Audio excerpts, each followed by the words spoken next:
Fala pessoal, saudações! Eis-me aqui novamente no meu canal para trazer mais um conteúdo bacana aí para a gente refletir, para a gente discutir, para a gente aprender e adquirir conhecimento. Hoje a gente vai falar a respeito de um tema jurídico, um tema bastante interessante, bem recente, de um processo judicial que inclusive foi veiculado na mídia aí, né, na internet, na TV, jornais, que é uma questão bastante interessante, bastante atual, contemporânea, que está diretamente relacionado com o aspecto da tecnologia, da modernidade, né? Então, vamos entender como é que funciona e o que aconteceu nesse caso interessante aí que a gente vai discutir agora. Bom, o caso é uma situação de um jovem que tinha 20 anos de idade, morador da cidade de Santos, aqui em São Paulo, no estado de São Paulo, e ele estava numa das principais avenidas de Santos, conduzindo sua bicicleta na avenida, quando foi atropelado. Um carro, um veículo veio por trás, bateu na traseira da bicicleta, arremessando este jovem ao chão, e com a queda e com a colisão, ele veio a sofrer lesões que o levaram ao óbito. Muito bem, então o jovem faleceu e, diante desse cenário, o que aconteceu neste episódio? O que aconteceu é que este jovem, ele era portador de um aparelho celular da marca Apple. Então ele tinha um celular da Apple, bem moderno, bem atual, e neste celular existiam uma série de informações pessoais dele. Ou seja, muitas fotos de aniversários, de festas, de eventos, de reuniões familiares, tinha muitos vídeos que ele fazia dele mesmo e do pai, dos familiares, existiam conversas que ele tinha com família, com amigos, com o pai dele. Então todos esses dados ele deixava salvo no aparelho celular, fatalmente também deixava eventualmente na nuvem os arquivos guardados, para que ele pudesse ter acesso mediante o aparelho dele com o logon e senha que ele havia cadastrado junto à respectiva empresa que é a Apple. Muito bem, só que esse acesso, essa senha, é uma senha pessoal, né? uma senha que em tese seria intransferível. É a forma como o titular, o proprietário daquele aparelho tem para se resguardar de que ninguém além dele tenha acesso aos dados dele que estão contidos naquele aparelho ou que são acessados junto ao iCloud, a nuvem, né? Junto a uma base de dados por meio daquele ID daquele aparelho. Então, se ele tem o acesso à senha, ele acessa. Se ele perder, ele tem que ter um jeito de recuperar essa senha. Agora, se outra pessoa tiver acesso a esse aparelho, não conseguirá ter acesso aos dados, às informações contidas no mesmo ou na nuvem. Muito bem. Diante disso, o que houve?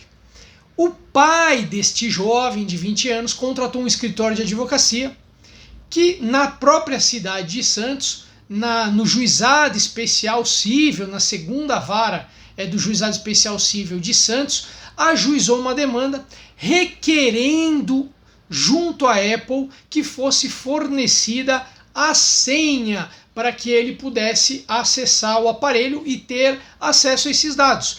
Por quê? O pai queria ter acesso a esses dados que têm caráter, segundo ele, sentimental, afetivo, né?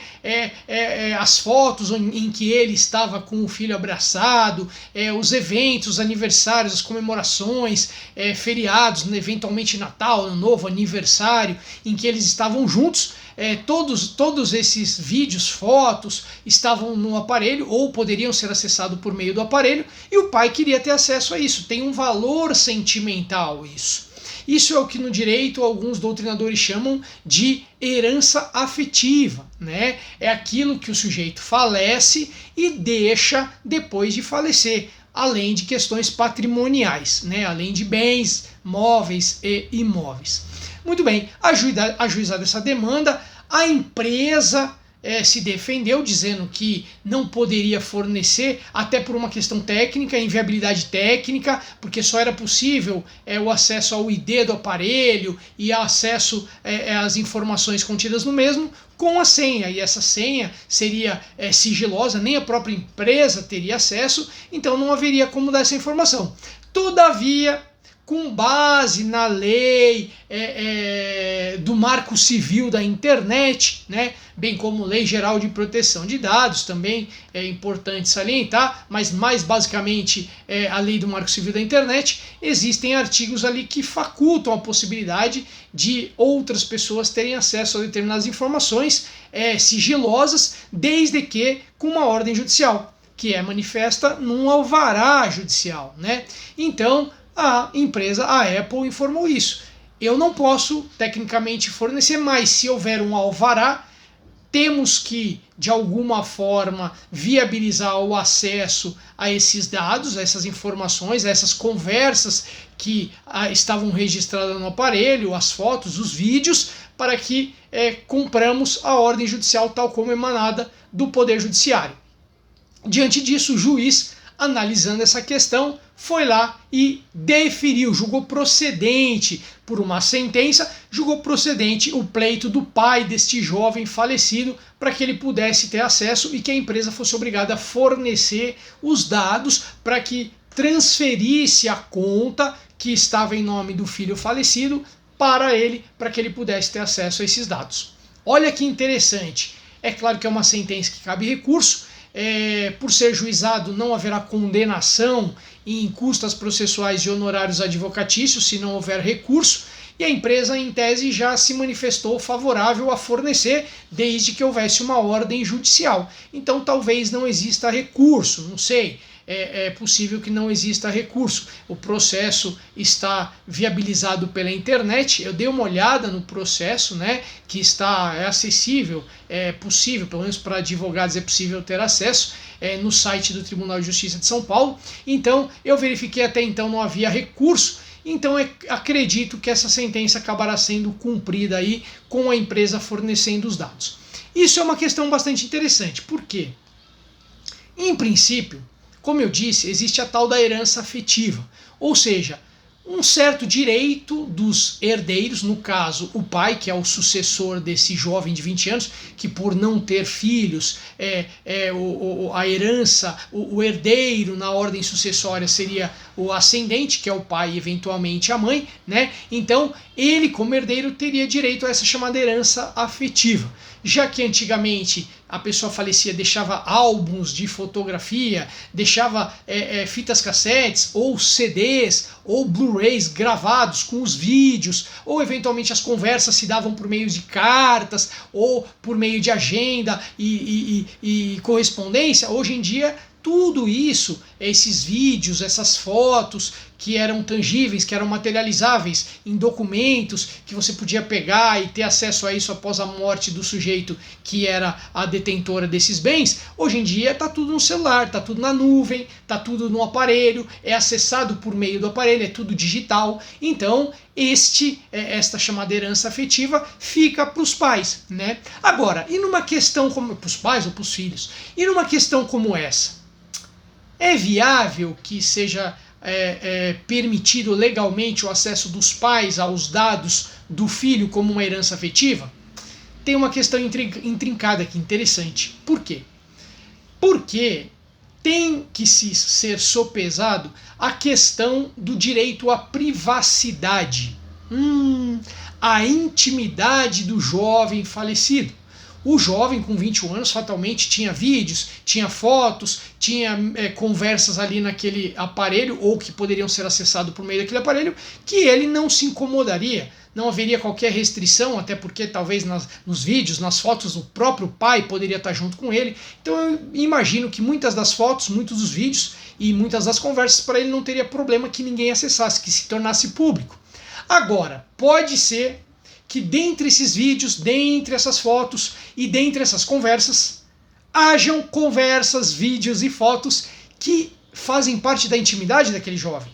Ele não gostaria de maneira nenhuma, em hipótese nenhuma, que a sua intimidade fosse devassada, fosse acessada. Às vezes conversas sigilosas, conversas privadas, conversas que dizem respeito a questões íntimas do jovem, questões às vezes até delicadas, questão que ele não gostaria que ninguém soubesse, salvo um amigo muito íntimo, salvo uma namorada, salvo uma pessoa de um rol muito próximo, muito específico, que ele tinha esse segredo. Às vezes eram segredos que ele tinha com uma pessoa, com um grande amigo, às vezes eram informações, fotos ou vídeos comprometedoras com relação a ele mesmo ou com relação a algum amigo ou uma pessoa que ele tinha um carinho grande e ele não gostaria que ninguém tivesse acesso a esses vídeos, a essas fotos, a essas conversas. E aí, como que fica uma situação dessa? Porque ele faleceu, ele perde o direito à sua intimidade? Ou seja, a intimidade é um direito inerente à personalidade. O direito de personalidade ou os direitos de personalidade encerram-se com a morte também?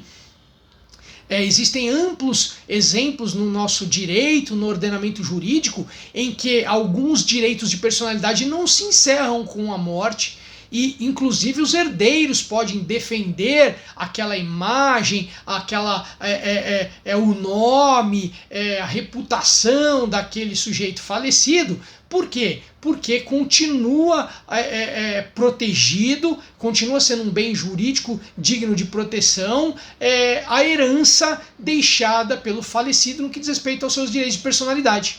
Então, diante disso, como que o juiz faz para poder decidir uma questão como essa? Ele autoriza este pai a ter acesso a estas informações do filho como uma herança afetiva, para que o pai possa se recordar, possa rever imagens, vídeos, fotos com o filho, e aquela saudade ser apaziguada, e ele deixar guardado lá para sempre que ele tiver saudade do filho poder acessar os vídeos, as fotos, as conversas que eles tiveram?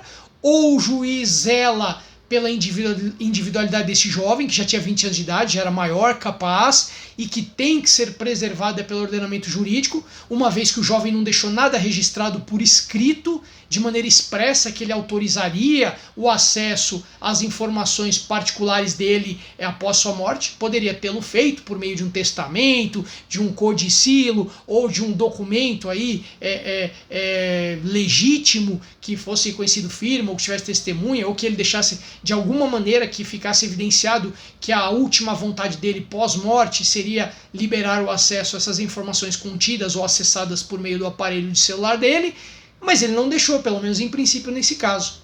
Seria um requisito necessário? Seria prudente o juiz requerer que fosse apresentado?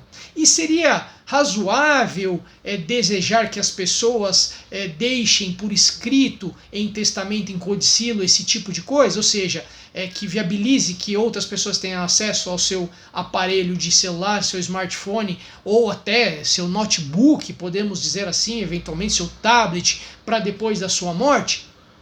É razoável que isso aconteça? O fato é que, atualmente, pelo que eu apurei, estudei, existem leis que tratam a respeito dessa questão e que existem leis não, existem projetos de leis, né, de 2020 até 2021, projetos de leis que estão em trâmite, principalmente na Câmara dos Deputados, que vem tentar de alguma maneira disciplinar essa questão tão intrincada aí, para que possa ser regulamentado e o Poder Judiciário, ao se deparar com situações como essa, possa ter um respaldo legal para poder decidir de acordo com o ordenamento jurídico, né? Então, pessoal, achei muito legal esse tema, essa questão, esse acórdão do Tribunal de Justiça de São Paulo, aí de um juizado especial de uma vara de Santos, e gostaria de compartilhar com vocês. Espero que vocês tenham curtido, espero que vocês tenham gostado, que vocês possam refletir nesse tema e que, eventualmente, se vocês forem advogados, estagiários e tiver alguma coisa parecida, vocês possam ter uma ideia mais ou menos de por onde ir para poder obter maiores informações e poder ter uma ideia a respeito desse tema, tá bom? Beleza, pessoal? Obrigado por ter assistido o vídeo até o final. Curta aqui, compartilhe, passe para alguém aí se vocês achou esse comentário interessante, para que todos possam ter acesso. E se quiser comentar alguma coisa aqui, fique à vontade, vai ser uma alegria compartilhar com vocês isso aí, tá bom? Obrigado, pessoal, beijão, grande abraço, fiquem com Deus e até o próximo vídeo. Tchau, tchau!